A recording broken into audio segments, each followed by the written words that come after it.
함께 또 참여해 주셔서 감사합니다. 감사합니다. 네. 아멘은 아니고요. 감사한다는 말씀. 네. 성경 이게 말씀을 전하다 보면 어떤 말씀을 전해야 될까 이런 고민이 생깁니다. 네. 그러다가 오늘도 어디 말씀을 어떻게 전해야 되지 생각을 하면서 성경책을 딱 폈는데 오베냐 말씀이 딱 나왔어요. 신기하지 않습니까? 여러 장으로 되어져 있는 성경이 많은데 딱 폈는데 한 장짜리가 딱 나오니까 근데 또 생소하잖아요. 저도 목사지만 모든 성경을 다 이렇게 많이 잘 알고 있거나 많이 읽거나 그러지는 않습니다. 솔직하게 말씀드리면 오베냐 말씀은 좀 이렇게 자주 보게 되는 성경은 아닌데 딱 폈는데 이게 나와서 하나님이 너도 좀 읽어라 그래서 오베냐 말씀을 준비하라고 하신 것 같습니다. 네, 오바다는 오늘 같이 말씀을 읽었지만 에돔 족속에 대한 여호와의 심판하심이 있을 것을 전하는 그러한 말씀입니다. 함께 읽으신 것처럼 말씀을 보면 에돔 민족을 심판하시는 그 이유에 대해서 가장 큰 것으로 3절에 보니까 교만하다라는 것을 교만을 꼽고 있습니다. 그들이 살아가는 그 에돔 민족이 살아가는 환경이 그 어느 강대국도 그 어떤 열방도 수십만 대군을 몰고 온다고 하여도 자신들의 요새를 쉽게 점령할 수 없고 쉽게 어쩔 수 없으리라고 이 에돔 사람들은 생각했기에 스스로 그 마음이 높아졌고 스스로 가장 안전하고 그 어떤 강대한 나라 부럽지 않다라고 그렇게 여겨왔던 것 같습니다. 그러한 그렇게 마음이 높아지니까 형제인 야곱, 이스라엘이 또한 열방에 당하는 그러한 고난의 모습을 보면서 그들은 불쌍히 여기보다는 오히려 즐거워하였고 이스라엘의 고난이 더하도록 오히려 약탈하는 그러한 죄까지 더하여 저질렀습니다. 에돔은 에서의 후손입니다. 아시는 것처럼 야곱과 쌍둥이 형제인 에서는 서로 장자가 되기 위해서 서로 속고 속이는 그러한 관계가 되었었고 이로 인해서 원수와 같은 그러한 지경까지 치달았었습니다. 그러나 하나님은 야곱과 에서와 야곱의 그 시기와 질투의 그 인생의 다툼의 자리와는 관계없이 선택하신 그 야곱을 험난한 인생 가운데에서 훈련하시면서 하나님의 백성인 이스라엘의 그 자리, 하나님 나라의 장자의 자리로 인도하셨습니다. 에서는 그저 그 자신이 아버지 이삭의 그 경건한 삶을 따라서 그렇게 살아가기를 싫어하였고 그는 이방인들과 통혼하였으며 세상에서 힘과 권력, 부유한 자리를 얻고자 하였기 때문에 세일 자손들과 그 이방 민족들과 어울려서 또 다른 이방 민족을 이루어낸 것이죠. 야곱과 에서 형제의 갈등은 야곱이 오랜 시간, 약 20년의 시간을 에서를 피해서 외삼촌 라반의 집에서 거주하고 돌아와서 다시 만나게 되었을 때쯤에야 해소되었습니다. 아마도 에서의 눈에 보이는 그 야곱의 돌아오는 그 모습을 보니까 그가 야복강에서 밤새 하나님의 사람과 씨름하다가 그 치심으로 인해서 어떻게 됐습니까? 허벅다리의 뼈가 부러졌죠. 그래서 절뚝절뚝 걸어오는 그 모습, 에서가 봤을 때 참으로 안타까웠을 것입니다. 처음에 400여 명의 사람들을 이끌고 가서 야곱을 어떻게 해버려야지, 이 녀석을 혼내줘야지 하는 그러한 심정으로 나아갔을 터인데 어떻습니까? 상대방이 체급이 안 맞아요. 쩔뚝 거리면서 오는 겁니다. 그러니 그 마음에 어떤 복수의 마음이 사그러들게 되었던 것이죠. 또 야곱이 오랜 시간 후에 나타나는데 몰고 오는 양과 염소들이라든지 함께 돌아오는 가족들의 모습에서 그 어떤 위세와 위력도 느껴지지 않았기 때문에 두려움을 안고서 조심스레 다가오는 그러한 야곱의 모습을 보면서 오래도록 키워왔던 그 미움이 사그라지고 형제에 대한 불쌍히 여기는 그 마음이 에서에게 생겼기 때문은 아니었을까 생각해 볼 수 있겠습니다. 어찌되었든 이 형제들은 아버지 이삭의 죽음 이후 에서가 세일 족속과 연합하여 살 것으로 결정하고 떠나갔기 때문에 각자의 삶의 자리로 헤어지게 되었습니다. 야곱의 12아들은 이스라엘의 각 지파, 그 지파의 조상이 되었고 출애굽의 시기를 거치고 사울, 다윗, 솔로몬의 통일국가의 시기와 이후 북이스라엘, 남유다의 분열 왕국의 역사가 그렇게 이스라엘 가운데 이어지게 되죠. 이러한 역사 속에서 이스라엘과 에돔의 관계는 어떠했을까요? 형제로서 에서와 야곱의 갈등은 그들의 인생 속에서 어떻게 해소되고 해결되었는지 모르겠지만 에서의 자손들인 에돔은 이스라엘에 대해서 형제라는 인식이 역사 속에서 전혀 보이지 않습니다. 이들은 구약의 역사 속에서 이스라엘을 꾸준히 괴롭혀왔습니다. 어렸을 때 저도 저희 아버지 형제가 8남매였습니다. 8남매여서 추석이나 설 같은 명절이 되면 또 할아버지 산소를 찾아가는 그러한 일정이 있으면 온 형제들이 다 모여서 식사도 같이 준비해서 먹고 그리고 같이 윷놀이도 하고 재미나게 지냈던 그러한 기억이 있습니다. 그런데 때가 되어서 삼촌들도 고모들도 다 각각의 가정을 이루고 삶의 거취를 찾아 이곳저곳으로 멀리는 미국으로 해외로 이렇게 떠나가서 분주한 삶을 살다 보니까 예전처럼 모일 수 있는 일은 거의 없어졌습니다. 그저 때때로 소식만 들려올 뿐이죠. 내 큰아버지 딸 땡땡이는 말이다. 공부를 얼마나 잘했는지 대기업에 들어갔다더라. 또는 아무개는 시집을 잘 갔고 또 누구는 서울대에 들어갔고 카이스트가 어쩌고 막 이렇게 얘기를 하는 거죠. 잘 보지도 못하는 그러한 친척들의 좋은 소식을 접하며 같이 축하하는 마음만 그렇게 저한테 생겼을까요? 시기하고 질투하는 마음이 더 먼저 생기더라는 것이죠. 저만 그렇습니까? 전처럼 같이 부대끼면서 교제하면서 가까이에서 정을 나누고 그렇게 살았다면 정말 축하하고 응원하는 마음을 가질 수 있었을 것인데 옛날에는 형제가 여럿이어도 한 명에게 몰아주겠다고 그런 얘기 들었어요. 한 명만 대학 보내면 그 집 앞은 피는 것처럼 그렇게 한 명의 몰빵이라고 할까요? 그렇게 했다고 하는데 어쨌든 누가 잘 되었다는 소식이 은연중에 경쟁의 마음과 시기의 마음을 갖도록 하는 것이 저와 같은 연약한 사람의 마음이 아닐까 싶습니다. 야곱과 에서의 헤어짐 이후 이 자손들의 마음도 이와 비슷한 가운데서 더욱 악화된 감정으로 치닫은 것이 아닐까 생각을 해봅니다. 이스라엘이 40년 광야 생활을 마치고 이제 약속의 땅 가나안으로 나아가고자 할 때에 이들은 에돔 민족의 땅을 통과하려고 했습니다. 모세는 에돔의 왕에게 사신을 보내서 자신들을 출애굽시킨 여호와 하나님의 그 역사하심을 전하고 에돔에게 그들의 길을 통과할 수 있도록 요청합니다. 절대로 지나가면서 그 에돔의 그 밭의 곡식이나 포도원의 그 어떤 열매들도 건들지 않고 우물조차도 그 물 한 방울도 손대지 않을 것임을 약속하고 오직 왕이 알고 있는 왕의 그 큰 길로만 지나가며 어느 쪽으로도 치우치지 않겠노라고 이야기를 전하며 설득하지만 에돔 왕은 이를 거절하는 것이죠. 너는 우리 가운데로 지나가지 못하리라. 내가 칼을 들고 나아가 너를 대적할까 하노라. 에돔 왕의 대답이 이러합니다. 절대로 에돔 땅의 소산 그 어떤 것에도 손을 대지 않겠노라. 다시금 부탁을 함에도 에돔은 받아들여주지 않으며 에돔의 길에 들어서는 순간 칼로서 전면전을 치를 것임을 다시 겁박하였습니다.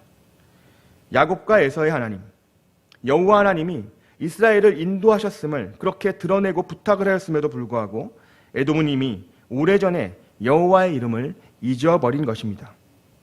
이에 이스라엘은 어쩔 수 없이 에돔 땅을 피해서 먼 길로 우회할 수밖에 없게 되죠.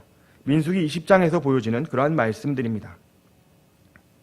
후에 이스라엘의 왕국이 서고 다윗이 통치하는 그러한 강대국이 되었을 때에 다윗은 과거 에돔의 이러한 행적을 혹시 잊지 않았는지 다윗 왕은 군대 장관 요압을 필두로 해서 에돔과의 전쟁을 치루어 크게 승리하게 됩니다.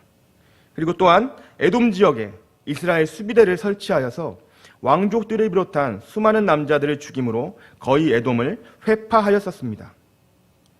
이러한 배경 가운데에서 에돔의 어린 왕족 하닷이란 인물이 애굽으로 피신하였고 그곳에서 자라게 되고 다윗이 죽은 후에 애굽에서 장성한 하닷은 다시 에돔으로 돌아와서 반이스라엘 정책을 통해서 솔로몬 왕에게 위험한 그러한 대적이 되는 그러한 말씀이 열왕기상 11장에서 등장하게 됩니다.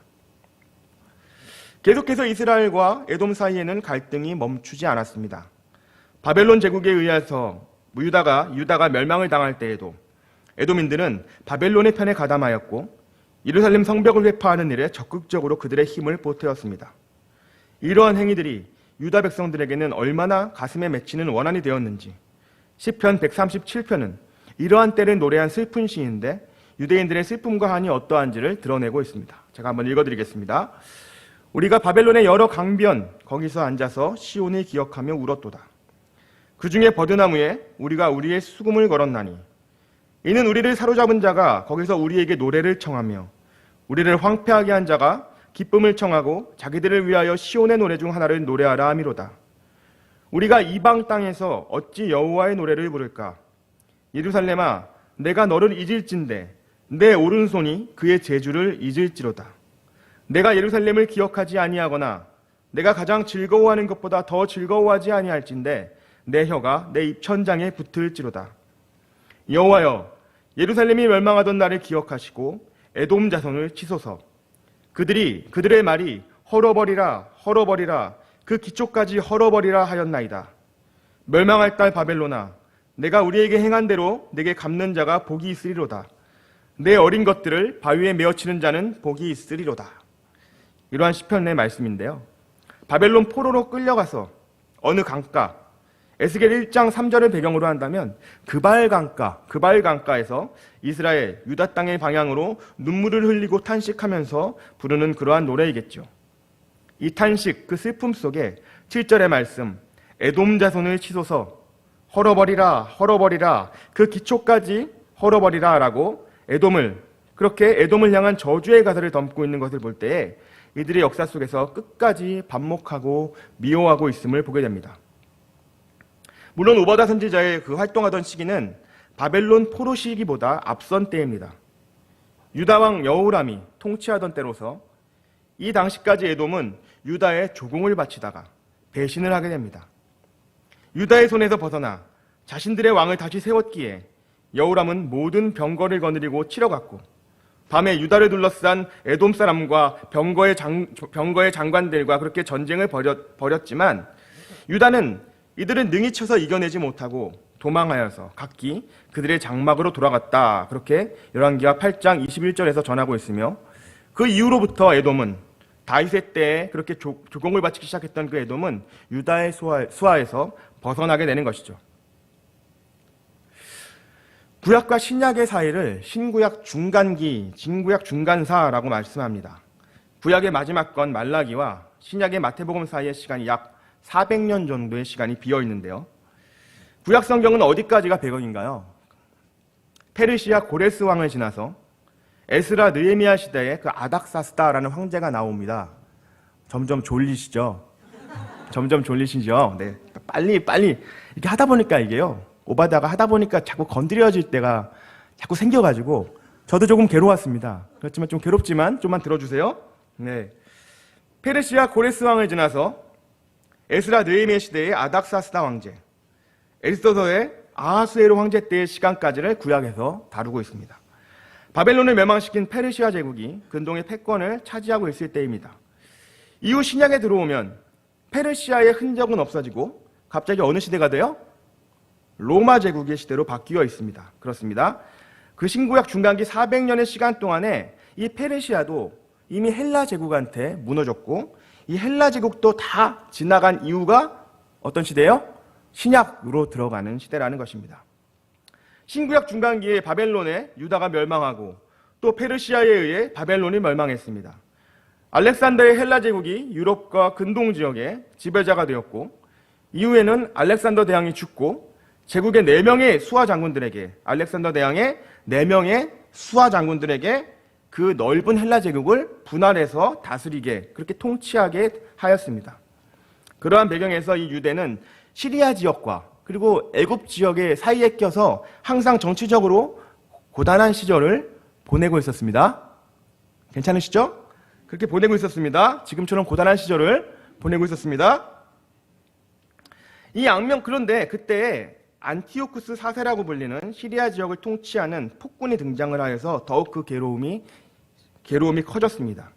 이 악명 높은 안티오쿠스 4세라는 자는 예루살렘 성전을 회파하였고 여호와 하나님께 제사를 지내지 못하게 금지하였고 유대인들이 부정하게 여기는 돼지고기를 강제로 먹게 하는 등의 그러한 만행을 저지르게 됩니다.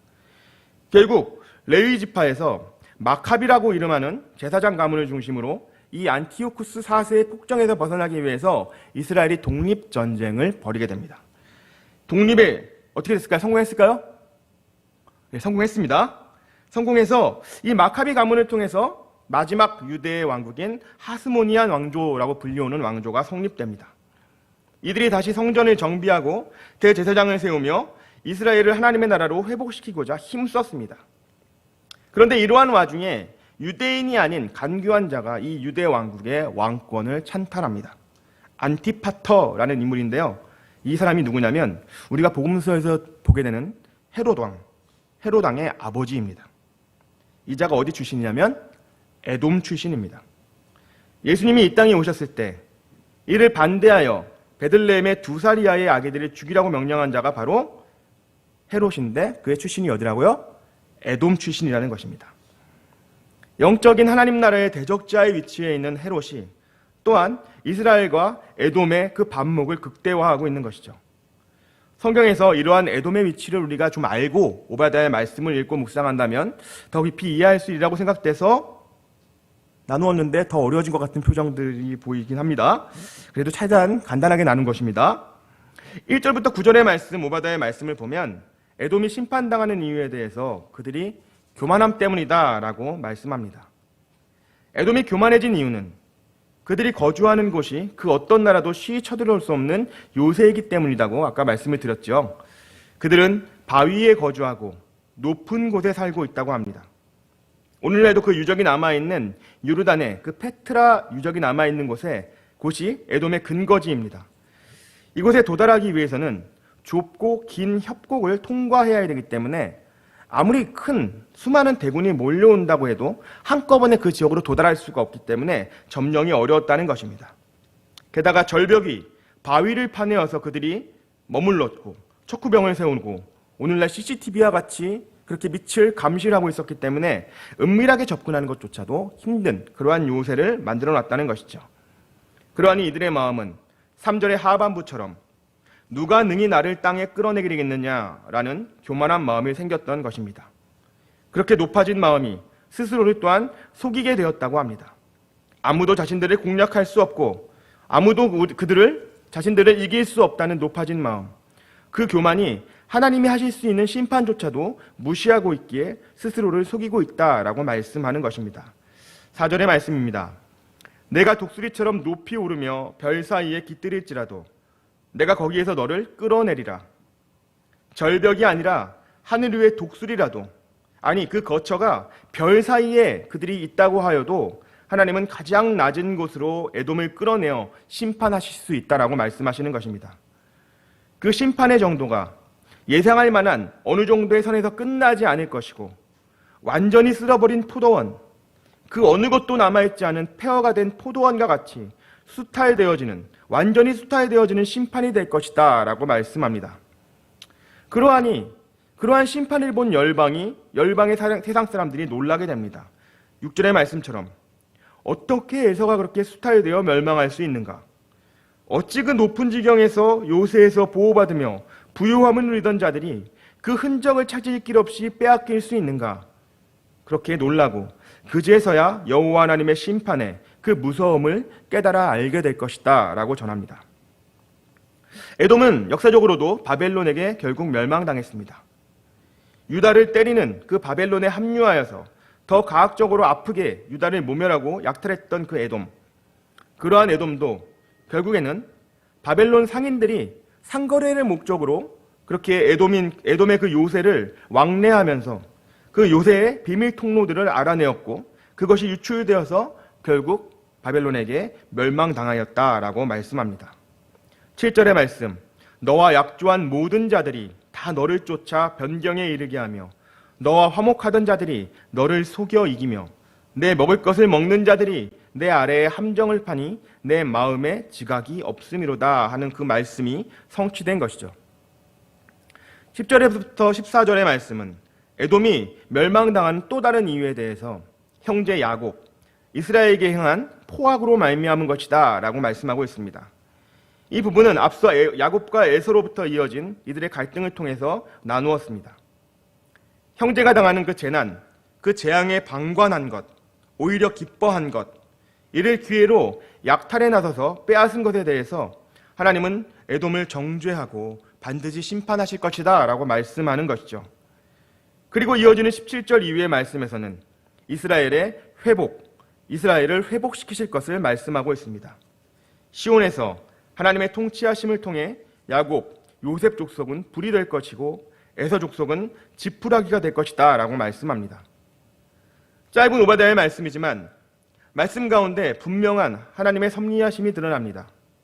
먼저 하나님은 교만한 자를 미워하십니다. 하나님이 창조하신 세상에서 피조된 자가 온전히 하나님께 영광을 돌리며 살아가야 함이 마땅하나 인생의 여러 가지 일들로 인하여 마음을 빼앗겨 타인을 멸시하고 약한 자를 괴롭히고 빼앗고 속이는 형태로 살아가면서 마치 자신을 지혜롭다고 여기는 것이 하나님 앞에 큰 죄, 교만의 죄라고 말씀하십니다. 하나님 앞에 말씀 앞에 그렇게 우리가 겸손하게 낮추지 않으면 우리는 이와 같은 에돔의 교만에 빠지게 됩니다. 세상 속에서 얻어진 그 모든 것이 주께서 주신 것임을 믿음으로 고백하며 쥐고 사는 것이 아니라 꽉 쥐고 있을 때 안전하다고 여기는 것이 바로 스스로를 속이는 것임을 깨달아 펼쳐놓을 수 있는 지혜가 있기를, 그렇게 주 안에서 안정감 있는 삶을 살아낼 수 있는 저와 여러분 되시기를 바랍니다. 하나님을 사랑하는 것이 곧 이웃을 사랑하는 것, 형제를 사랑하는 것임을 우리는 기억해야 합니다. 지난번 요한일서의 말씀에서도 나누었었지만 사랑이신 하나님을 더 깊이 알아갈 수 있는 방법은 서로 사랑함에 있음을 말씀이 다시금 가르쳐줍니다. 시기하고 질투하는 마음, 이익을 위해서 경쟁하고 더 갖고자 하는 욕심을 버리고 나누고 베푸는 일에 힘쓰는 것이 바로 하나님을 사랑하는 삶이라는 것입니다. 우리 교회는 이러한 사랑이 참으로 풍성한 교회입니다. 제가 우리 교회 성도분들이 여기저기서 나누어 주신 그 풍성한 사랑으로 인해서 몸이 점점 더 무거워지고 몸무게가 늘어가고 있습니다. 그런데 사실 생각해보면 교회 공동체에서 성도들이 나누는 사랑은 사랑의 가장 초급이 아닐까 생각을 해봅니다. 중급, 고급의 사랑을 나누는 그러한 단계로 나아가려면 먼저 가족들, 가장 가까운 사이이기에 오히려 챙기지 못하는 우리의 가족들에게 사랑으로 베풀 수 있기를 원합니다. 그리고 또한 직장에서 함께 일하는 동료들, 힘든 일과로 인해서 인상 찌푸리며 지내는 동료들을 향해서 따뜻한 말을 전하시고 커피를 사더라도 내가 한 번 더 살 줄 아는 넉넉함을 통해서 하나님의 사랑을 전할 수 있는 저와 여러분 되시기를 또한 소망합니다. 사랑함을 통해서 우리는 교만을 이겨낼 수 있습니다. 우리는 연약하여서 아주 작은 성취를 통해서도 교만해질 수 있습니다. 아주 작은 칭찬이 들려줘도 이를 통해서 우리의 마음에 교만이 틈새를 파고 들어옵니다. 처음에는 너무도 감사하게 여기며 은혜로 여겼다가도 시간이 지나면 그것이 마치 당연한 것으로 여기며 권리로 여기며 나의 자격이 그러함으로 당연히 치부하고 싶은 것이 완악한 우리들의 성정입니다. 온전히 사랑할 수 있다면, 나를 내려놓고 나보다 더 이웃을 사랑할 수 있다면 우리는 에돔과 같은 교만의 자리에서 벗어날 수 있을 것입니다. 의견의 차이가 있을 때, 그래서 조금 껄끄러운 관계가 되었을 때 먼저 용기를 내어서 다가가고 먼저 사과하고 그렇게 품을 수 있는 넉넉한 사랑을 갖는 그러한 겸손한 그리스도인의 삶으로 한 발 더 나아가는 저와 여러분 되시기를 이 시간 간절히 축복합니다. 기도하겠습니다. 사랑해 주님 감사합니다. 오바댜의 말씀을 우리 가운데 허락해 주신 것 감사드립니다. 하나님께서 교만을 그렇게 미워하시는데 하나님, 우리는 얼마나 쉽게 교만해지는지 모르겠습니다.